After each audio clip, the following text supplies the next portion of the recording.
Suppose யாரோ ஒருத்தர் டிம்னிஷியா யாருன்னே தெரியாம பழசெல்லாம் மறந்துட்டாங்க. அதுக்கப்புறம் எப்படியோ பேசி பேசி பேசி ஏதோ பண்ணி ட்ரீட்மெண்ட் பண்ணி அவங்களுக்கு இந்த பழைய ஞாபகங்கள் நினைவுகள் வந்துடுச்சுன்னா வந்த உடனே இப்படி பார்க்கறாங்கன்னா உடனே அவங்க கண்ணில் என்ன ஆகுது? பல்ப் எரியுது இல்லையா? ஜொலிப்பு முகத்திலையும் அது வரைக்கும் அப்படியே இருப்பாங்க. இங்க யாருன்னே தெரியாது. உணர்வு இருக்கும். நீ யாருன்னு தெரியாது. இப்படியே பார்த்துக்கிட்டே இருப்பாங்க.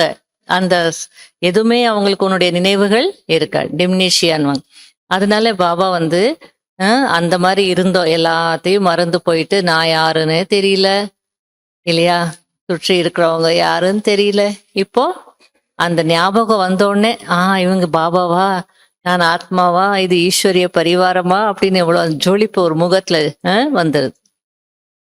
அது போல நாம வந்து அந்த நினைவுகளை ஞாபகங்களை நினைக்கிறோம். பாபா நமக்கு என்னென்ன ஞாபகப்படுத்திருக்கிறாரோ, நீங்க தான் தேவதைகளா இருந்தீங்க, பூஜைக்குரியவர்களா இருந்தீங்க, கல்ப கல்பத்தின் வெற்றியாளர்கள், அப்படிலாம் ஞாபகப்படுத்திருக்கிறார் இல்லையா? எவ்வளோ விஷயங்கள்.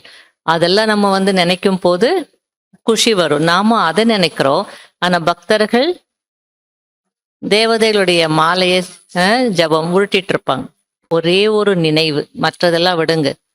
எத்தனையோ நினைவுகள் இருக்கு, பெரிய மாலை இருக்கு. அதுல ஒரு நினைவாவது அமிர்த வேளையிலிருந்து கர்மயோகியாகி வேலைகள் செய்யும் போது கூட அடிக்கடி நினைவு இருந்தது அப்படின்னா அந்த நினைவு உங்களை சக்திசாலிகளாக ஏதாவது ஒரு நினைவு பாபா ஞாபகப்படுத்தின அத்தனை விஷயங்கள்ல ஏதாவது ஒரு நினைவு கூட உங்களுக்கு அமிர்த வேளையிலிருந்தே கர்மயோகியா இருந்து வேலைகள் செய்யும் போது ஞாபகத்துல இருந்ததுன்னா அந்த நினைவு உங்களை சக்திசாலியாக ஆக்கிடுறது.